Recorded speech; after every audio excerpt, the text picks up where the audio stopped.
Hi, I'm Jamie Ananda. Welcome to the Tantric Life podcast.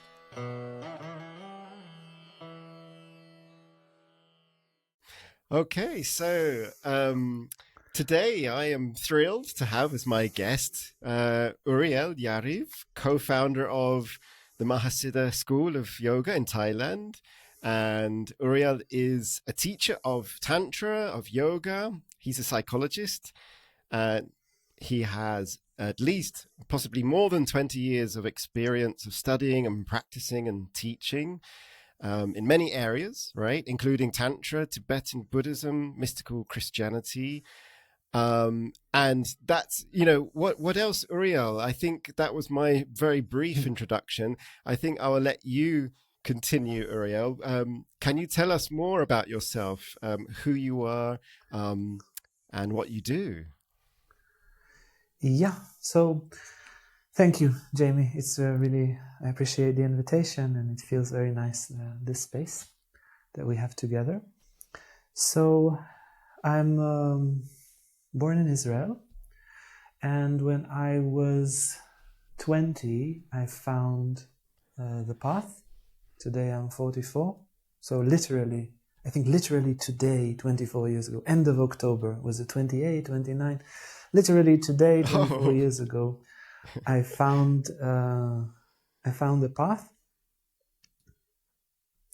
I had an intense spiritual longing. It was more a philosophical longing as a teenager, and somehow after experimenting with many different spiritual traditions and traveling India for a little more than a year, then I found a path that is good for me, and yeah, I resonated the most with Tantra. Side by side with the tantric practices, I was studying psychology. I was a journalist. And then about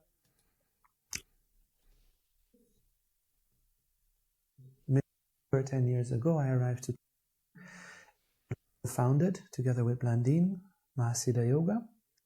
And about years ago, we opened this ashram where we are in. So we built and opened it 5 years ago.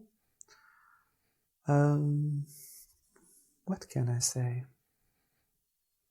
And from the moment I found the path at the age of 20, I dedicated my entire life to it. I was doing other things like psychology and journalism and whatever here and there, some jobs to sustain my path. But I basically completely immersed myself in practices and silent retreats and meditation since then. This has been my entire adult life. If you can call that an adult life, this has been my entire adult life. Yeah.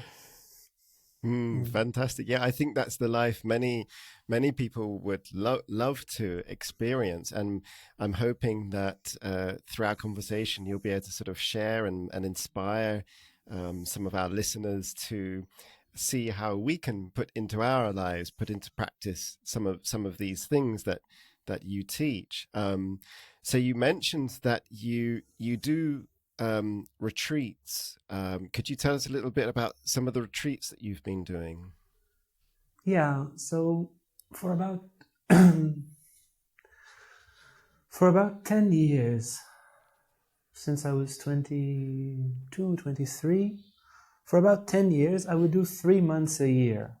I would be in the world 2-3 months and a retreat 1 month. We have like a little hut in the forest. I have to go with a horse carriage. One of the huts had no electricity, candles and so forth, and lighting a fire to stay warm in the snow was quite a romantic space to be in. So I would stay 3 months a year in retreat and 9 months a year with ashram life or university life or whatever I would do. But this was my life for about 10 years.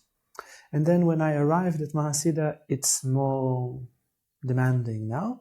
But still, every August, the entire ashram, so this year, 33 days, we were 9 people in the ashram, silence. Nobody. No talking. You just stay in your room or in the outside in the grass and meditate and do yoga 10, 12, 14 hours a day, and people wake up in the night and meditate in the night and so forth.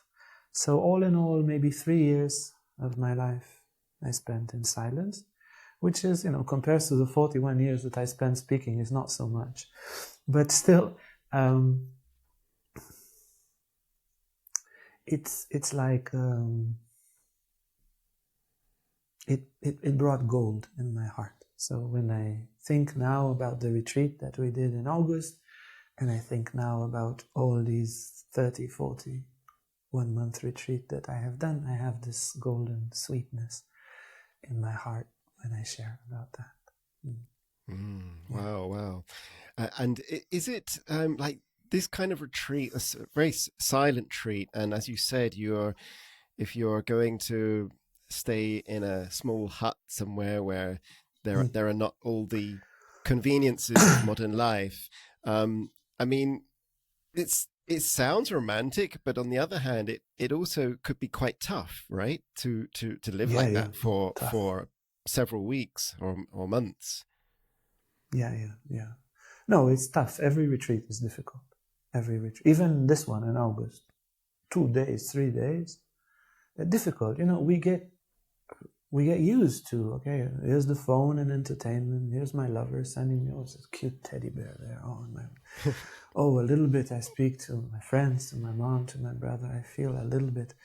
You speak. There's you digest things by speaking and not being alone. And toilet outside and cold, and there are bears there. Hear do pranayama outside and hear boom boom. So I go straight to the hut, and so it is. And then more basic food. You need to carry the food with you as you go. So more basic food and more simple. I would also sometimes not eat very much. Also now, like 1 big meal a day and some snacks is good. It's challenging. The physical conditions you somehow get used to, but it surfaces things inside. Our life is so easy to be distracted. And when there is a certain difficulty inside that, I have inside, and I think most people do, you can just, speak to a friend, be with your lover, in front of the screen, and you don't need to deal with it. But when you're alone in the forest, what's you gonna do? So it would surface things, but what I learned, because I repeated it 30, 40 times, is that very often the worse the crisis in the retreat, the better the effect it has on my life, because it's something I need to see, I need to face. I would sometimes, it would surface. Sometimes I would have nightmares. I would not be able to sleep, because some of the things that rise from the subconscious in silence can be pretty intense. And but it's a very, very small price to pay. Also, when you're not in a retreat, there are difficult moments, but you don't necessarily grow. This is such a vertical path of growth. It's so visible. And some days in the retreats would be challenging, some moments, but most of the retreats, well, let's say after the third or fourth or fifth one, after a few, I can't remember exactly, it becomes utterly blissful. I mean, happiness is oozing from the fingernails and from the bones and from the heart. It's an existential happiness. There's no one around. There's nothing to be happy about, apparently. But it's like the body itself becomes happiness. The mind itself becomes happiness for the efficiency of the practice. So it's mostly an extremely happy, like gloriously happy and peaceful experience with some necessary friction and challenges. Wonderful. And gosh, and would you say that, like, for that to experience that blissfulness, which I can almost imagine, like, to say that that's almost like divine grace in a way, I suppose, isn't it? It's in order to sort of experience that, you have to go through the challenges to sort of get to that. Yeah. The shadow needs to be integrated and purified, and you can be, you can cheat people, you can appear, you can have a self-image in front of people, but you cannot cheat your inner spirit, no, the universal spirit. And grace is attracted by purity. You said you were interested also that we touched on in the email you mentioned in our conversation on mystical Christianity. Well, what does Christ say in the Beatitudes? He says, "Blessed are the pure in heart, for they shall see God." And how do you become pure if not by acknowledging our impurities? And that's the beginning. And then from acknowledging and then transforming humbly and healing. And with that purity, the most wonderful grace, the most wonderful spiritual gifts appear. Yeah, absolutely. It has this feeling of grace, this overwhelming, extremely fulfilling feeling of grace. Yeah. And I love the way that you reference that to this idea of purity or becoming pure, because I feel like that word often kind of is laden with a lot of sort of associations, almost negative associations. These days people want to be kind of genuine and authentic. They don't want to be like some kind of pretentious holy person, right? But the way you describe it, it's about purity, is about recognizing and acknowledging our shadow and our limitations, right? Yeah, exactly. And then working on them. I mean, acknowledging would be step one. It's not enough. It's much better than step 0. And then working on it and purifying, I would go there and I would see, man, I'm so proud. Or I'm so guilty. Why am I so guilty? I've been guilty all my life. Why? I was so angry. Why? And I would sit with it and allow the pride to burn, the anger to burn, the guilt to burn. And I would use different meditation techniques and mantras and breathing exercises until it would be alchemized, integrated. It says, okay, not all the pride is gone, but a chunk is gone. Not all the guilt is gone, but a chunk is gone. Not all the anger is gone, but much less of it. Yeah, okay. Is that what it reminds me? What in Tantra they teach about samskaras, which we often, like, we come into this life with samskaras, or we kind of develop or acquire samskaras, and these are kind of like these tendencies that are almost like a shadow tendencies that are buried in our subconscious, and I believe, is that right? In Tantra, we're taught to allow these samskaras to come to the surface, and so I think that there's this metaphor of, as you actually mentioned just now, of burning them away. Is that what's happening when you are in your retreats? Yeah, exactly. In the retreats and in the day-to-day life, I don't stop practicing when I return from the retreat. But yes, this is exactly the practice. It is to discover these conditionings. And like you said, it is correct. The tantric approach is not a suppressive approach. This is also why this path fits me. Because I don't resonate with this, suppress your defects until they die in a dungeon of your spirit or something. No, I don't. It doesn't resonate with me. It can work, but not with my structure. So allowing things to surface, the other day I got very angry. So I allow myself and all the anger to surface. I don't shout at the person, but inside of me. and somehow in stillness, I allow all the anger to be very, very free and to manifest all in total freedom. Not making a drama out of it more than it is, but not suppressing it one bit. And then it somehow gets digested with consciousness, and it loses its automatic power. It loses its imposing power. The other day, I was having a fight with somebody close to me, and the other person didn't let me speak. I don't know if you know such situations, right? It was literally so and I would say a word, and it's but what? And it was like questioning. And as soon as I would start to answer, it would be another speech. I said, "Do you notice you don't let me speak?" "Yeah, I don't let you speak." Okay. Now, luckily, I was after a very, very long meditation. I did like a 3.5 hour meditation just before this discussion. So quite a contrast. Yeah, exactly. It was quite a contrast. So I was there. I was eating my salad. And my vegetables, and I acknowledged that I was very angry. But there was something of the meditative state that remained with me. And as I was, I stopped answering, and I was just eating and turning myself a bit away from the person so that I can look inside. So I'm eating, and I noticed how angry I am. And I'm not judging the other person nor myself, but I'm just acknowledging and embracing my anger.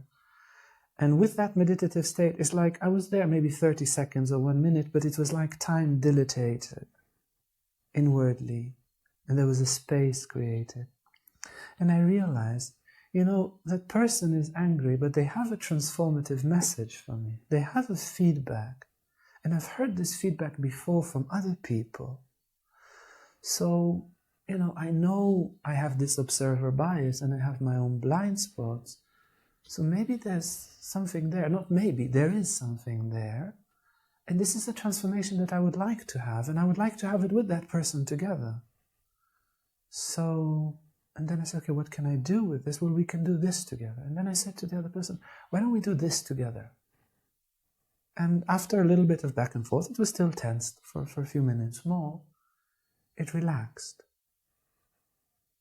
And then we connected, and we could agree to do something that is transformative that we both want to do. And if I would be reactive, we would just have a fight forever and ever. And then after 3 weeks or 1 month, we would reach such a conclusion. Hopefully, we wouldn't, damage each other or the relationship so much in the process. And, in the end, this person wrote to me, well, thank you very much. I really appreciate our talk. So 2 years ago, 3 years ago, I would have been reactive. I would have shouted back. I would have, or closed myself, or mostly I get passive aggressive. I don't get so active aggressive. But I would have closed myself. I would have walled myself. I would have disconnected from the heart, and I would not have taken the transformation impulse that was there. And in these moments, the effects of the practice are visible when it's hot, when it's intense, and you see I'm not controlled by the samskaras and by the vasanas as I was before. I'm still controlled to a degree because I was still angry and shaken and my heart was beating and so forth. Yeah, this is where I'm, not more than this. But at least to this degree, there is a space inside, also like that. Not to be afraid, not to be subordinative, and not to be reactive and angry. Yeah. Wow, wonderful, wonderful. There are certain phrases or points that are sticking in my memory as you're talking about that, because this is a kind of a situation which is so human, isn't it? I mean, it's like everybody has this kind of situation in their lives. We have to deal with this on a regular basis. Everybody does, right? And I love some of the, you mentioned about taking a moment to allow yourself to digest the anger or to digest the feeling. I love that the way you use that word digest, and it's digesting is so important, isn't it? Because if we're not digesting, what are we doing? We're like repressing, and then it festers down there in the shadow until maybe it explodes in some point. So by allowing that to digest, you kind of have that capacity in the moment to reflect and ask yourself, oh, maybe there's something for me to learn here. Maybe that person's angry because there's something for me to learn, or they're teaching me something. So it's absolutely wonderful that you're relating this experience of like how this happens in action. I think a lot of people, I mean, myself included, we kind of struggle with, yeah, okay, we do meditation, we do spiritual practices, but then, 5 minutes later, we're shouting and reacting and getting angry. It's like, it's like, how do you get to that stage where, okay, you can do your spiritual practice when you're on your own in your room, but when you're in the heat of an argument, how do we have that capacity to bring our spiritual practice into those heated moments? How have you learned to do that, Uriel? Yeah, so we'll touch it from the perspective of Tantra and from the psychological perspective, because they are complementary here. So I think that the pivotal principle of Tantra is described in the scriptures in this way: Shiva, or consciousness, without Shakti, energy or life, the feminine principle, is Shava, like Shavasana, is a corpse.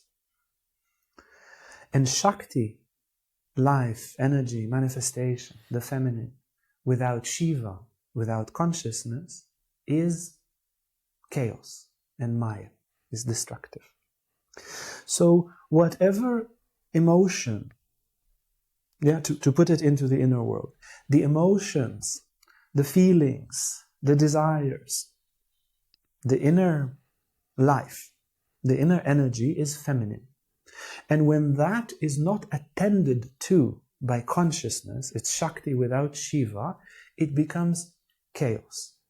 When we are angry and we are not aware of the fact that we are angry, we are controlled by anger. When we are not aware of our fear, we are controlled by our fear. When we are not aware of our desires, even our lust, we will freak out a moment and it will take over in one way or another.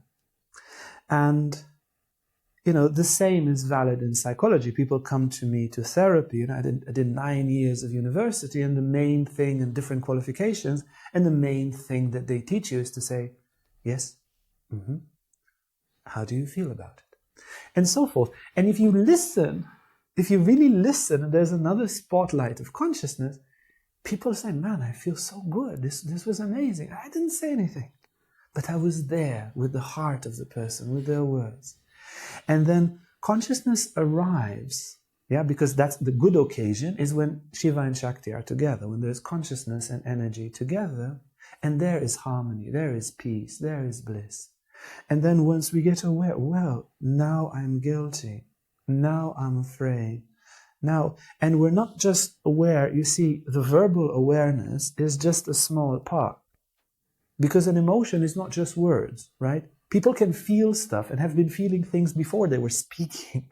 And animals feel stuff and they don't have a word for it. And it's important when we become aware, this is to give a very practical answer to your question, what to do so that anger doesn't take over, what to do also that fear doesn't take over, because for many people, they subordinate and they don't understand why they subordinate, or the desire doesn't take over.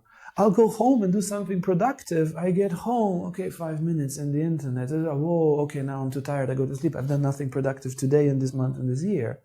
And people have their dead hours in the day because desire is not attended to. Or fear is not attended to, and then I subordinate to this person again. Or anger is not, and then I lashed out. Or I was so passive-aggressive and so closed. Or I cannot open erotically, or I cannot open emotionally, because there is something there that hasn't reached consciousness. And the word is not the thing. You need to experience the fear in your body, in your energy structure, and the desire, and the anger, and the guilt. And whatever we have there, the trauma, we need to experience it as a direct experience in its freedom. Yeah, Shakti, the energy of it needs to be free. And then once we are very attentive to it, it becomes cathartic. It becomes liberating. It clicks into its place, and then we are not subordinated, to return to the first thing. We're not subordinated to it as we are to different vasanas, samskaras, or mental patterns. Yeah. So it's so important that we allow ourselves to feel whatever the emotion is that's moving through us, right? And yes, is that something that it's also important, not just in the moment of like if there's a conflict happening, but is it also something that we should do kind of individually on our own in our meditation or in our practice to allow that? Yeah, absolutely. You see, if I go in a meditation and I see I cannot dive, my mind is still there. Yes, I do my ordinary thing, I listen to the mantra like this, I put the question like that, boop. I'm still thinking. Okay, I try again, I'm still thinking. 15 minutes, 20 minutes in the meditation, I've dived, but not as deep as usual. There's something I haven't attended to. And then when I need to take a moment in the meditation and find, okay, here's my anger, here's my shame, here's my confusion, here's my pride, here's the desire. There's something that haven't reached my consciousness, and then I digest one, I digest two, and then I can dive into silence. Yeah, so it will create this regular level of mental agitation. Yeah, why people can't stop the mind. When you stop eating, you stop chewing. But when you stop thinking of something, you immediately start thinking of something else, and you can't stop. We can't stop thinking because we haven't digested the things that keep pushing our mind into this involuntary, ceaseless agitation. But once we reach there, and this was very much the experience in the retreat, by day 10, day 15, I would digest choop, the big chunks of emotion, and then there was gradually just a natural state of silence. You walk in silence, eat in silence, because the big chunks are digested. So this is something to be done generally in life, and generally to identify, to bring a certain consciousness. I don't think mindfulness is a very widely spread term. I don't think is the correct word or the correct translation. Because it's not just mind thinks in labels. It is an existential awareness. It's a presence. Yeah, you cannot presence full or conscious full, but this would be to be really, really attentive as much as possible to everything that happens inwardly. I love that, and I love what's sticking in my mind again right now is like if you're having any kind of problems or troubles with communicating or with a partner, as you said, it could be that there's something that needs to come into consciousness. There's something exactly in the subconscious that is creating that friction. I really love that. And how so I understand that you're doing practices like not just specified times of retreat, but you're doing practices on a daily basis. And you mentioned to me earlier that you do like several hours of spiritual practice a day. What kind of practices are you doing, and like how do you fit that into your daily schedule? Yeah, well, my daily schedule is like this. I would go to sleep something like midnight-ish, and then I would drink a lot of water before going to sleep or something. I drink enough juice or something throughout the day, and then I would wake up in the middle of the night to go and pee. That's a very natural way to wake up. And then I would do some Hatha Yoga and meditate. Somewhere, I don't know, I don't look at the clock. I guess it's at 3, at 4. It's a very, very quiet hour, and I notice that it purifies. For my structure, this is very good. It purifies my subconscious. And once I'm done meditating, I go back to sleep. I wake up in the morning. And then normally I combine for the first, let's say, 4 hours of the day, because I need to be present in, there's a lot of work here in the ashram, and there's a lot of people and projects that I coordinate. So I would normally like do half an hour, 20 minutes of work, half an hour of practice between like morning time until about midday. And then and I would do in that time Hatha Yoga, and I would pray. This would be, so I do a good bunch of Hatha Yoga, a lot of breathing exercises. There are in Tantra all these Kundalini mudras, which I find very appealing. So pranayama, breathing exercises, Hatha Yoga. And then I get energized to the best degree that I can. And then around midday, I would start a meditation. If I can, like today, I would meditate 3 to 3.5 hours in one go. I would experiment, and for me, this is the best. 3.5 hours in one go, in days that I can. Some days I'm more busy, I will do 2.5 hours. Or rarely I would do 2 hours, but mostly not less than 2.5 hours. And then I would go by, normally I work more in the afternoon, because I teach basically every evening. So the afternoons would be I would have my lunch around 4 or 5 p.m. And then I would just like snack before, have some juice or something, and maybe a small piece of bread and a small piece of vegetable, so that I can do my practice. And then around 4 or 5, I would prepare my class and eat, and go for a little walk, have some calls, and then teach in the evenings.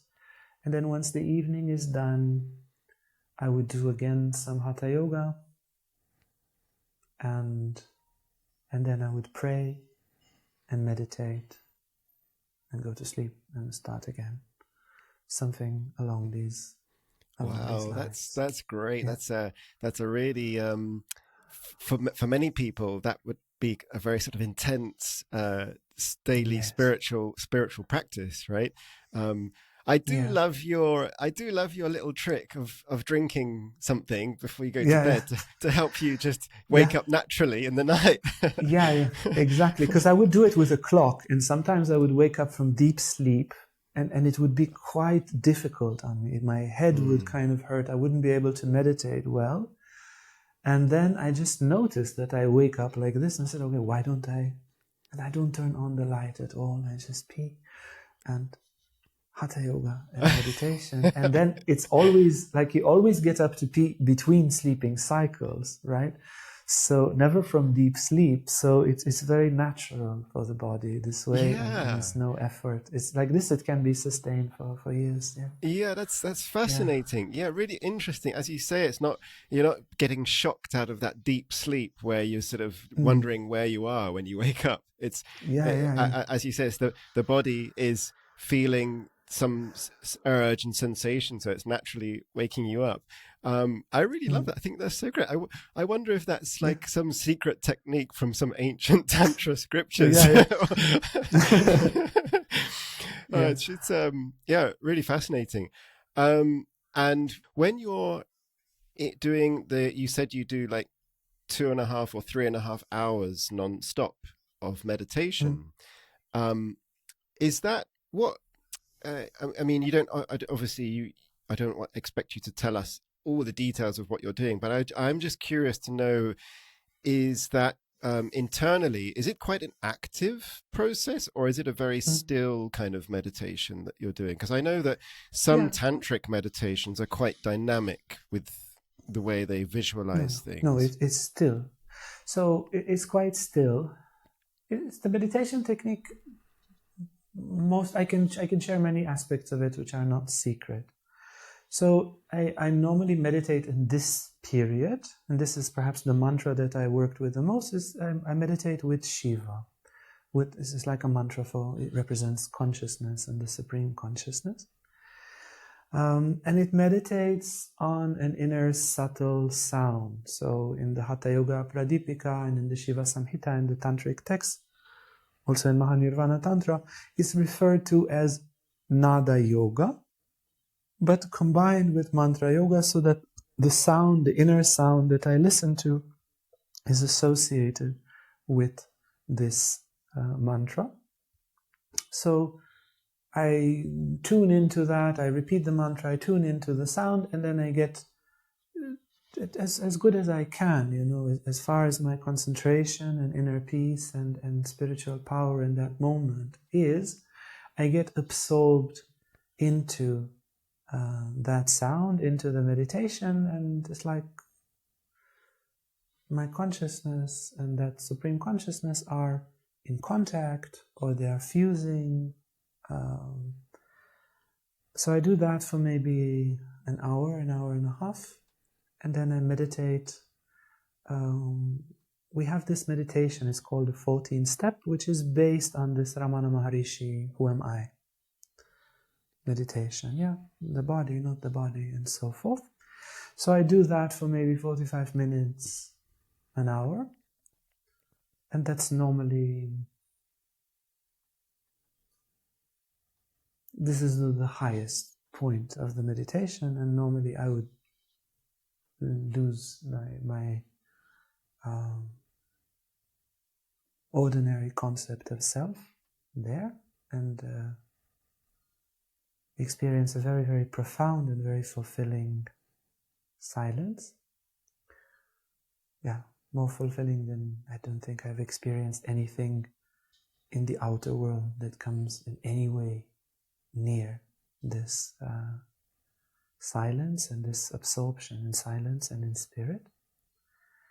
And then after that I have a sandwich, I return to the mantra meditation, and I will do another hour of that.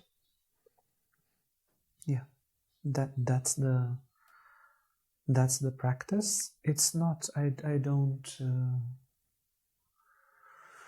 sometimes I would use visualization for the first 5-10 minutes or something. I would visualize something so that I can, if my level of energy is not very high, I would use visualization to rise the level of energy up. And then when I'm ready, I would just dive into silence and then the mantra. Because if my state of consciousness is pretty ordinary, it's not so easy to enter these higher meditations, and then I would use visualization as a kind of ladder to lift myself. But it's very quiet, one-pointed, and then one-pointed, and then one-pointed, and then one-pointed, like this for many hours. Wonderful, wonderful. So I love how you're it sounds like you're using several different sort of approaches to achieve that deeper meditation. I like, you mentioned the Ramana Maharshi's Who Am I approach. This is a meditation which I've also practiced sometimes, and I find that incredibly wonderful meditation. Is that, would you say that to be meditating for so long in one go, is that something you have to kind of build up to, like for, yeah, I mean, absolutely. has that taken Don't try you this at home. Yeah. Yeah. Right. Yeah. No, it's definitely something that was built up in time. I would be able to meditate 20 minutes, half an hour. I couldn't do mantra meditation. I would focus on my breath. I would count when I started. I was so agitated. I would breathe 200 times, 300 times, 1,000. After 6 months, I could breathe 1,000 times. It would take very long. Yeah, or something. And I would count. That's the only thing I could do. I could not concentrate. My legs would hurt. And to train the legs, But I pushed. Jamie, when I started, from day one, I started with 5 hours of practice 24 years ago. I loved it. It was I was waiting for this my whole life. And when I found it, I caught it with my teeth and I haven't let go.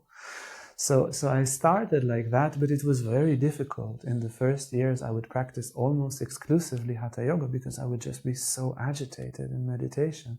I'd freak out. And the Hatha Yoga would help me. And then after a few months, I could meditate more and so forth. Yeah. Interesting. So the Hatha Yoga is also a great complement to that silent meditation. Then Yeah, for sure. For sure. Yeah. Like I always do hours of Hatha Yoga before the meditation, because it shifts. That's the beauty of the tantric practices. They reconfigure the energetical and emotional structure. So it's like a ladder. You build up, tick, tick, tick, tick, tick, and then once the higher chakras and are very, very energized and awakened creative potential and awaken Kundalini to the degree that is possible for that day. So 2.5 hours of very, very intense practice, and then once there is this ton of energy, of life force, of prana or chi inside, up, and the emotions have been purified by all the breathing exercises, then to meditate and to crystallize the consciousness on that level. Yeah, so even in the night, I first do Hatha Yoga. I would first do a little bit of exercise and then a good headstand. And then with the headstand, energizing the upper levels, I would then sit for meditation. It just makes a huge difference. At least for me. Some people, they can just sit and meditate and they're great. Me, I need a little bit of a support before. That's my level. It's not higher than that. I love the way that you're describing this kind of sort of multi-directional approach to awaken consciousness of. So there's physical stuff, Hatha Yoga, and working around the ashram, and then you're also digesting those subconscious shadow samskaras and feelings and things, and then you're taking time to sit quietly by yourself and meditate and do your spiritual practice, and then you're also kind of applying all of this in your relationships and in when you're interacting with everybody. It's this whole bundle of stuff which makes the spiritual experience or awakens our consciousness, I suppose. And I feel life needs to be cohesive. I looked in my heart, Jamie, I looked, what is it that I want, and what are the possible things in life, and I would seek for a lot of validation, and somehow building this school and having so many students and building this ashram. Okay, I received more validation. So many people think highly of me. Okay, that's validation. It's nice, but not more than that. And then I search for erotic pleasures, and then experience tremendous, wow, out of this world, wonderful. Okay, so I have that experience. And then financially, everything is okay. I don't think I will have financial concerns in this life. And that's that. And then, I'm 44. I will die one day. What stands? What stands in front of time? What stands in front of death? Only enlightenment stands. So that's the only thing in my heart that's not a dead end. That's the only thing that doesn't end with death. That's the only place that I feel I can invest my resources in a way that makes absolute sense, in a way that I can devote myself completely. And so I have gradually conquered my day. And now I am gradually, after conquering my day, which I did some years ago, still conquering little bits and pieces, now I'm conquering the inner world, so that the entire being would be in the quest for enlightenment.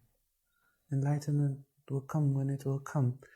But from my side, I want to be in a place that I give it my all, because that's the only thing that I can, and that it makes sense to me, that it is the only sane choice in life, at least as I understand it, is to give everything towards the quest for enlightenment, because that's the only thing that makes sense, at least for me as a human being.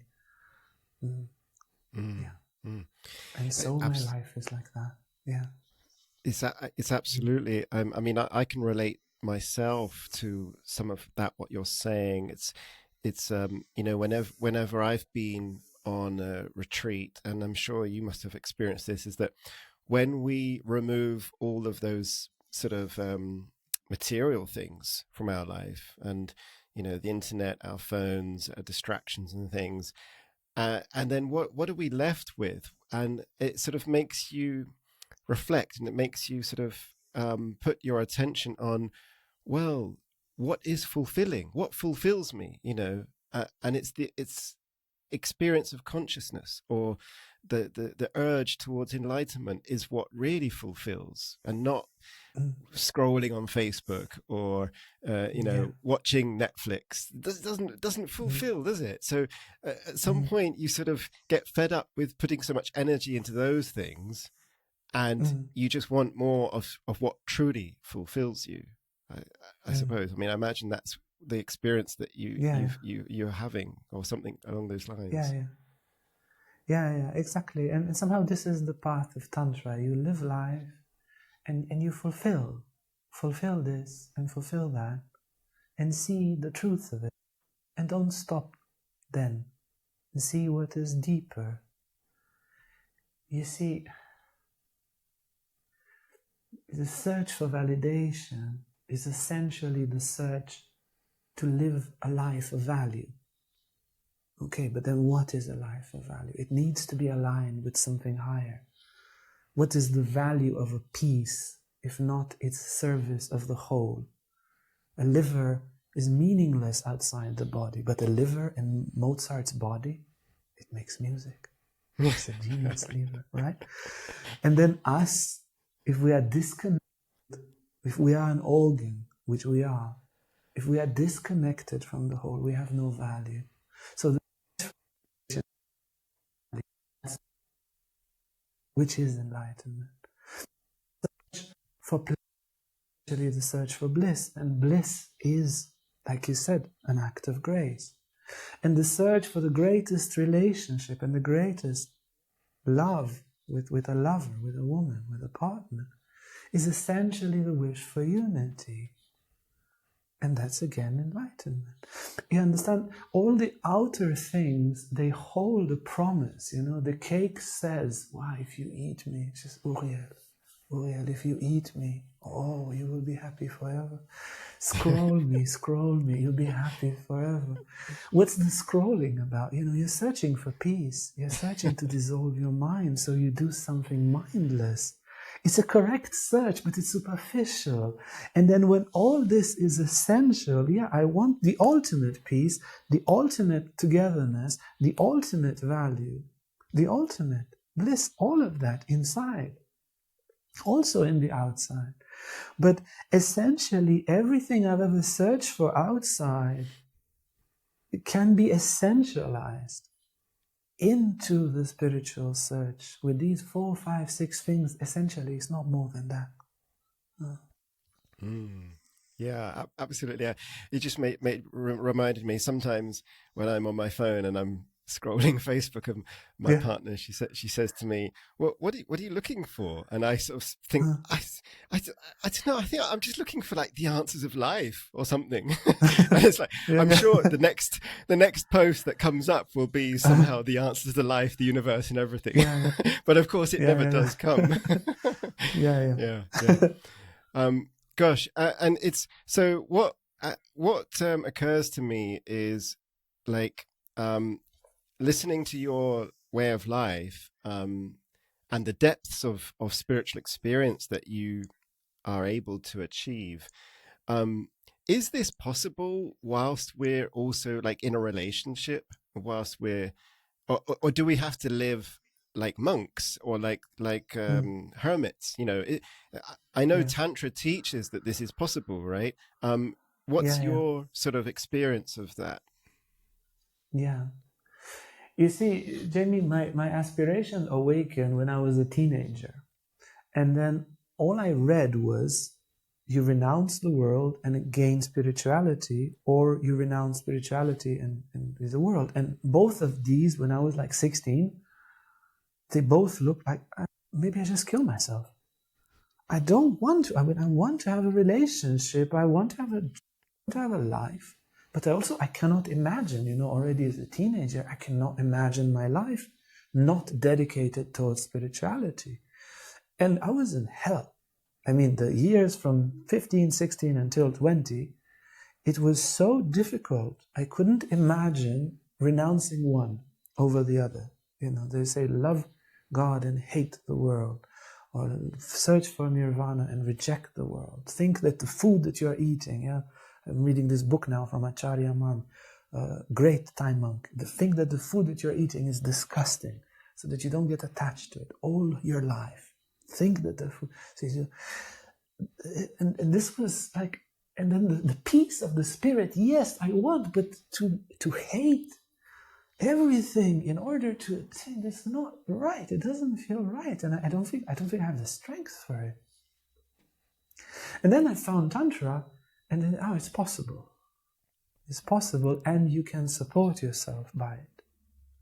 But it's much more delicate to know if you're on the path or not.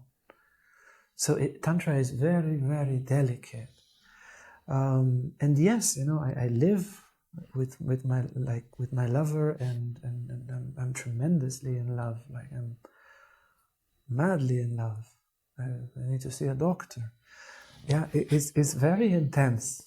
The love and the longing and the togetherness and the sweetness, and I'm ever so grateful that such a person loves me, and it's extraordinary to have this opportunity to experience it as such, and the lovemaking itself becomes a spiritual experience, not in a day, also not in 3 months, but after some time of practice, it does become the erotic experience, and the romance and the togetherness and the intimacy and the cuddles, they become a genuine spiritual experience.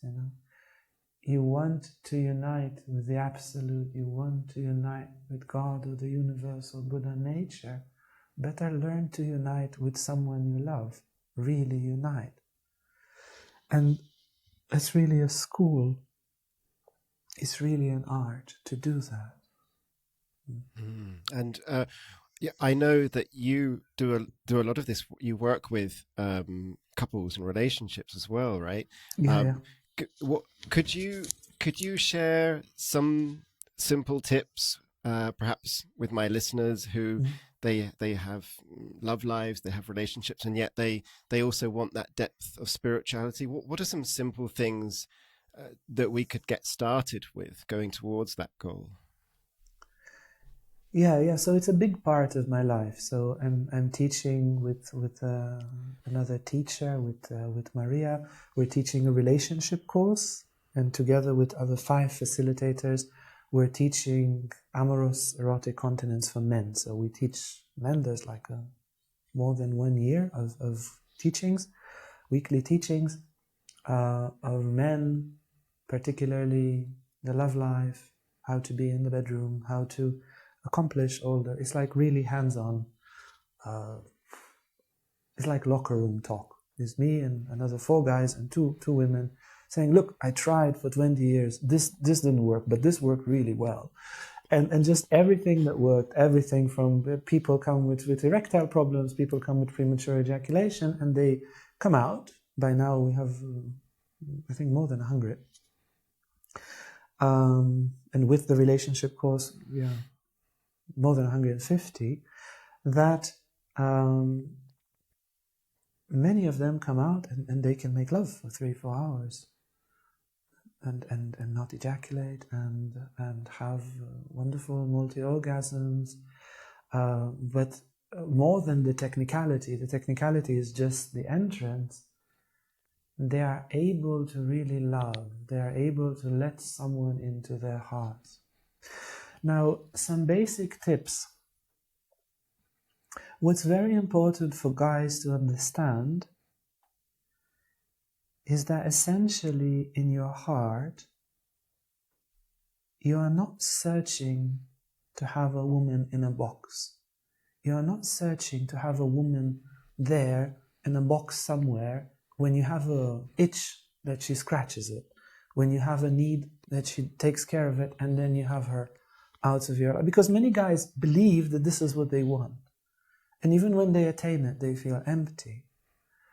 And when a woman comes too close and intimacy is too intense, the guys get scared and they say, "No, I don't want this. This is too close." no, you idiots, this is what you actually want. Forgive my language, but once guys get over that fear of intimacy, that fear of being too much in contact with Shakti, with the feminine, with life, with their own emotions, with their own love. Because when a woman gets too close, a man starts to feel his own emotions. And then one of the emotions he doesn't like, and he says, well, if I push her away, I don't have to deal with myself. There we are, push her away. Good, let me go back to the screen and to my life. I'm an independent man, watch me, sunglasses, yeah. But you never get happy like this. Never, ever, ever, ever, ever. You will never have a fulfilling relationship. You will think all women are crazy. And you don't understand what they want from you. They want to give you the biggest gift of your life. You fool, wake up and receive it. Women really want togetherness. They really want intimacy. And men are meant to learn that from women. Women is the teacher, the guru of Tantra. You are there to learn from her intimacy. My lovers, and some of my lovers were teachers, great teachers of Tantra. Extraordinary much I have learned. Like I bow to their feet. Extraordinary things I've learned from my lovers in these 25 years.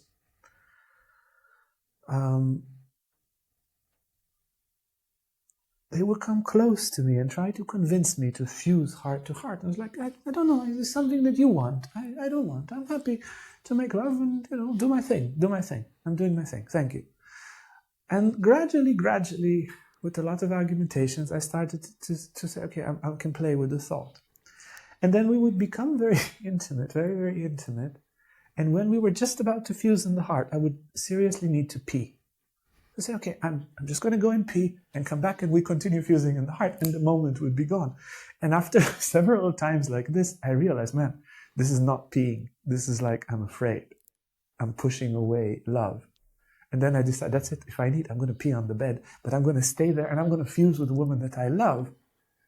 And when I did, I was like, oh my God, what an idiot. This is what I've been searching for all this time. And I'm like, I'm 38 or something. My God, they've been trying to do this since I was like 16 and I was pushing them away. And this is what I always wanted. And it took a lot of back and forth, but now I have it in my heart. I have my beloved with me. And when we are together, it's so much together. And there's no limit to the love, to the intimacy. There is no space in me which is not open for her, and not space in her which is not open for me. And it's such a thrill of joy, and it gives such an appetite of life, and such a peace, and such a comfort. So for men, this would be the advice, to understand that even though the masculine ego defines itself in separation, and we believe that by being separate enough and getting from the woman, like from the supermarket, consuming what we need, we will find our ultimate happiness, forget about it. I haven't seen, how many? 5,000 people passed here and they speak to me. I have this huge experience with them. Nobody finds happiness like that. But the men that have the courage to enter the ecstasy of unity with love, and really love, and have no reserve in their love and openness and intimacy, yes, they find their happiness. So this would be a general advice for men. Wow. Yeah. I love that. I love so many things you said there. It's so true. I think a lot of men, myself included, more so in the past, but people I've known as well, we sort of say we want, oh yes, I want a woman who's like this, who's really passionate and sensual, and she'll just like strip my clothes off and have hot sex in the bed, and then when she comes into our life, we're like, oh my God, no, I don't want that. I'm afraid. I'm scared of that. Too close. Yeah, too close, and we run away. And it's, as you say, it's about having the courage to like go through the fear and discover that we can enjoy that at a very deep level with a partner. Through that, it's absolutely beautiful. And I suppose this is another aspect of the whole package of a fulfilling spiritual way of life. As we talked about, all the practices, the yoga, the meditation, and approaching your relationship with that perspective and attitude, having that courage. And I also loved how you said, for men especially, to view your partner that is someone to teach you, someone you can learn from. And whenever a challenge or conflict is pushing up against you and you get a resistance, to remember, oh, hang on, there's something for me to learn here, and to allow that to go deeper and experience that deeper connection with your partner. And I think a lot of us don't have that courage, or we run away from it, or we try to numb ourselves to it or ignore it. So wonderful. A woman would continuously push a man to be a man, and if he runs away from the woman, he will stay a boy. That's just how it is. She always wants you to be a man, and she will empower you if you take it, if you learn from it, if you stay there erect. If you lose your masculine power and your erection and you run away, you will stay a boy, and just get older in years. So there's you mentioned there, and again, this could open up a whole another topic to talk about how to connect with that inner masculine power. I suppose, this is like the energy of Shiva in balance with Shakti, and that we can experience internally. So gosh, so many things to talk about. Well, we are kind of approaching the top of the hour there, so I would like to start to wrap up a little bit here. And perhaps, Uriel, I could just ask you to share a little bit about, you mentioned already you have many courses and workshops going on. Perhaps you could mention a little bit about what kind of courses you have going on at the moment. So the main course is a weekly, we have two main courses, weekly Tantra course and weekly Yoga course. We really believe Tantra cannot be workshopped. I mean, it can, you just get an experience from a workshop. But Tantra is way too complex to be taught once in a weekend or 2 weekends a year. It's just way too complex. So we have a weekly course. It goes on and on. I'm still studying. I'm in the 16th year and I'm receiving new teachings every week and so forth. And we have students from year 1 till year 8. And they see us every week and we do practice. We go, for example, in the Tantra course, 7 weeks on each one of the chakras for the first year and a half. We learn the asanas, we learn the mantra meditations that I was referring to. We go through the devas, the great cosmic powers, Kali and Tara. You get big initiation on each one, 1 month, 6 months, in detail. And the initiations, they rise higher and higher, because we cannot just go on the street and have like a weekend workshops with the Kundalini mudras. No, you need to do several years to show that you're serious, and that, 100 people start the course, 30 people are in year 6. Good, you give them that breathing exercise, because if you give it to people from the street, it's too much, it's not right. So the course is filled with very, very wonderful spiritual initiation, and it gives this impulse. It awakens enthusiasm in people to practice. We have a community. We teach online and physically in Chiang Mai, but most of our students and our community are online. So that's a weekly course. We teach it, the Tantra course on Thursdays and the Yoga course on Fridays.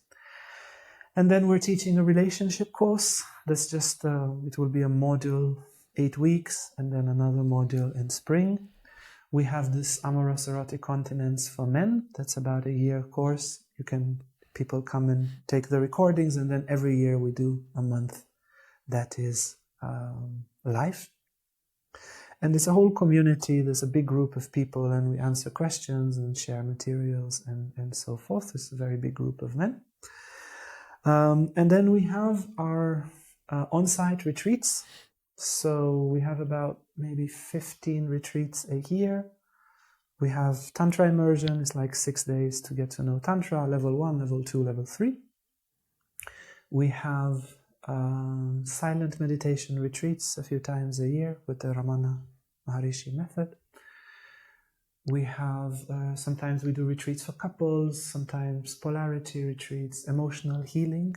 So we do both in retreats. And we have also online. And then we have our on-demand courses.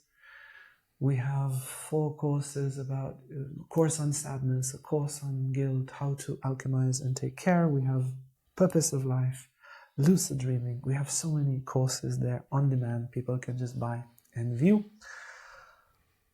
Probably there's more. This is what I can remember at the moment. Well, yes. Yeah. So you've really got your work cut out teaching all these courses. Goodness me. Yes, I love it.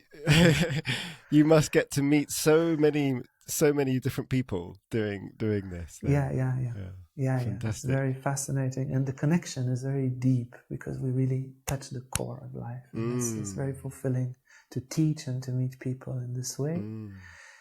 Yeah, and to see them year after year. Yeah, exactly. And some of them, after 8 years, and now they are teachers, and some of them they come back here, and now they're junior teachers here with us. And to see the community formed, and and they become the couples, and they break up, and they grow, and they also make a master degree in this, and it's very, very beautiful to see the growth of the people, and to share this, spiritual togetherness. Yeah. Fantastic. And so, Uriel, could you tell our listeners where your website is that the best place to go if anybody wants to get hold of you or to find out more about this? Yeah. Tantra Yoga Thailand.com. I'll put all the links in the descriptions, so anyone who's interested. And then we have an email, we have a Facebook page, we have a YouTube channel with like 500 videos, maybe 50 long lectures and a lot of shorter ones. Facebook, email, website.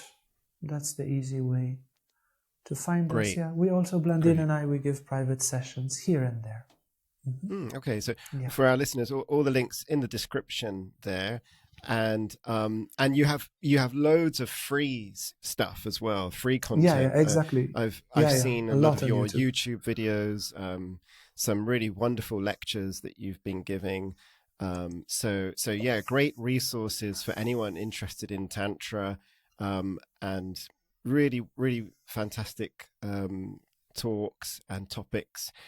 Absolutely wonderful. Well, I guess we should really wrap up here. I was trying to keep it under an hour, but it's okay. We've gone a little bit over. That's fine.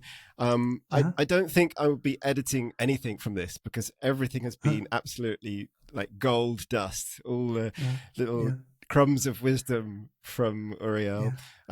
Uriel, thank you so much for taking the time.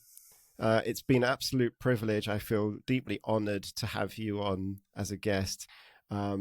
And there were so many other topics I would have loved to have talked to you about. If my listeners are interested, they can put in the comments, "Yay, Uriel, please come back." And we'll see. Lovely, will do.